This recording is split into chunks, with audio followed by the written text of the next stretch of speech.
पिछले वीडियो में हम लोगों ने बहादुर बच्चे के बारे में पढ़ा था। इसमें से कुछ अंश बाकी है जिसको आज हम लोग पढ़ेंगे। भारी संख्या में लोग पहाड़ी रास्ते से मंदिर की तरफ जा रहे थे। अचानक पहाड़ी रास्ते से में भूस्खलन हुआ और सड़क कटकर नीचे जाने लगी। भूस्खलन का है तो भूमि का कटाव होना। सड़क पर चलने वाले इस घटना से भयभीत होने लगे और आगे पीछे भागने लगे। भयभीत होने यानी डरने लगे। ऐसी ही स्थिति में गौरव ने समझदारी से काम लिया और अपनी जान की चिंता किए बिना उसने लोगों को बचाया। किसने? गौरव ने। पुरस्कार के अवसर पर समाचार पत्रों और टेलीविज़न चैनलों में उसकी कहानी उसके मुंह से सुनने को मिली। किसके माध्यम से? टेलीविज़न और समाचार पत्रों के माध्यम से। उसने मीडिया के लोगों को बताया, जब भगदड़ मची तो एक क्षण को मुझे भी लगा कि मैं अपने माता पिता के साथ भागकर सुरक्षित स्थान पर पहुंचूं। किसने सोचा? गौरव ने। लेकिन जब मैंने देखा कि लोग एक दूसरे के ऊपर गिर रहे हैं तो मुझे लगा कि मैं भी बचूं और दूसरे लोगों को भी बचाऊं। मैंने आसपास देखा और पास में एक लोहे का तार था। मैंने कूदकर उसको पकड़ा और उसके सहारे सुरक्षित स्थान पर पहुंचने का रास्ता ढूंढ निकाला। मुझे देखकर और लोगों ने मेरी तरफ हाथ बढ़ाया और मैंने एक एक करके उन सबका हाथ पकड़ कर उन्हें भी तार तक खींच लिया।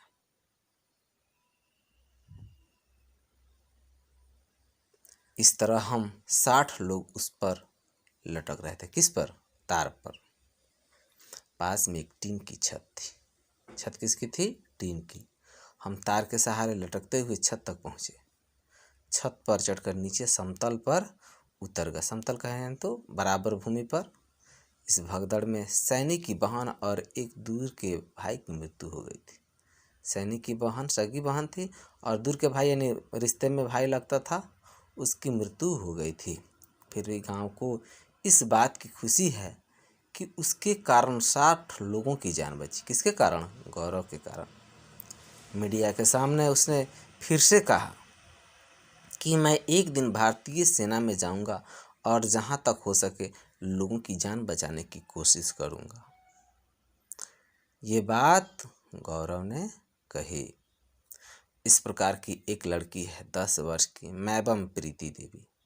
लड़की का नाम क्या है? मैबम प्रीति देवी। वो कितने वर्ष की हैं? 10 साल की। प्रीति मणिपुर की है और उसे अपनी बहादुरी के लिए गीता चोपड़ा पुरस्कार दिया गया था।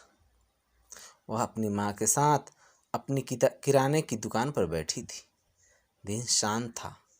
लोग खरीदारी के लिए उसकी दुकान में और आसपास की दुकानों में आते जा रहे थे। मणिपुर में कुछ आतंकवादी हैं जो लोगों की जान लेकर समाज में आतंक फैलाना चाहते हैं। ये आतंकवादी क्या होते हैं? ये अपने भय के कारण लोगों को डराकर अपना प्रभाव उस पर डालते हैं। इससे लोग भयभीत होकर उसके समक्ष कुछ बोल नहीं पाते हैं। अचानक उसकी दुकान पर कोई चीज़ आकर गिरी।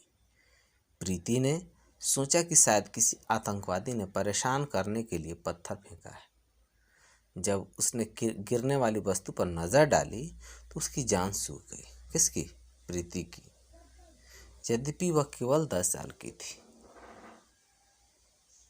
उसे यह मालूम था कि नीचे गिरी वस्तु मामूली पत्थर नहीं है बल्कि हथगोला है। हथगोला क्या है?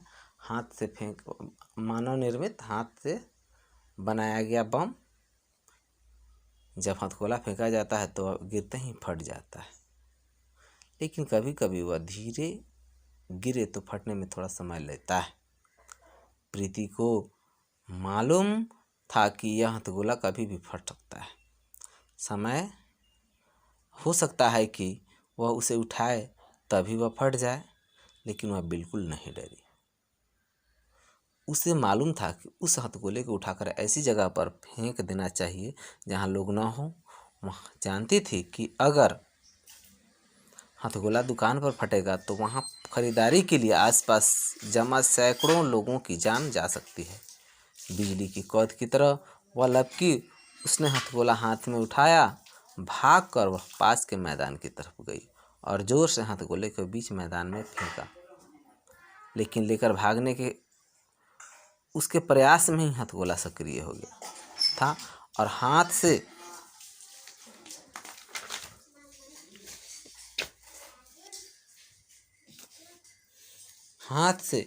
छूटते ही वह वहीं फट गया। उसके फटते ही हथगोले से निकले कुछ छर्रे उसके घुटनों में आकर लगे और वह जमीन पर गिर पड़ी। क्या उसके घुटने पर लगे? छर्रे। हथगोला मैदान के बीच में गिरा था, इसलिए लोग की जान बच गई। यानी मैदान के किनारे तरफ अगर गिरता तो बहुत लोगों को क्षति होती, लेकिन बीच में गिरने के कारण क्षति नहीं हुई।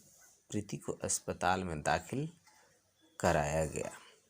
तमाम इलाज के बावजूद उसके पैर आज तक ठीक नहीं हो पाए। जो लोग प्रीति देवी से मिलते हैं उन्हें वह अपने पैर दिखाकर कहती हैं कि शायद इलाज से मेरे पैर ठीक ना हो पाएँ, लेकिन मुझे पैर की कोई चिंता नहीं है। बाज़ार में उस समय जो लोग थे उनकी जान बच गई। यही मेरे लिए सबसे बड़ी खुशी की बात है। फिर वह कहती हैं कि मैं एक दिन पुलिस अफसर बनना चाहती हूँ और इन आतंकवादियों को पकड़ना चाहती हूँ। ऐसा नहीं है कि ये बहादुर बच्चे हमेशा लोगों को बचाकर खुद भी सुरक्षित रह जाएं। जो बच्चे दूसरों को आग, भगदड़, बाढ़ आदि से बचाने की कोशिश करते हैं, कभी कभी वे खुद भी इनकी चपेट में आ जाते हैं। ऐसे ही बच्चे थे रेणु मिश्रा और दीपक कुमार, जो पानी में डूबते लोगों की जान बचाने की कोशिश में खुद मृत्यु को प्राप्त हो गए। ऐसे लोगों को मृत्यु उपरांत पुरस्कार दिया जाता है और हमेशा उन्हें याद किया जाता है। कुछ वर्ष पहले पुरस्कार देते समय प्रधानमंत्री ने कहा था कि जिस देश में ऐसे बहादुर लोग हों, उस देश को दुनिया में कोई भी हरा नहीं सकता।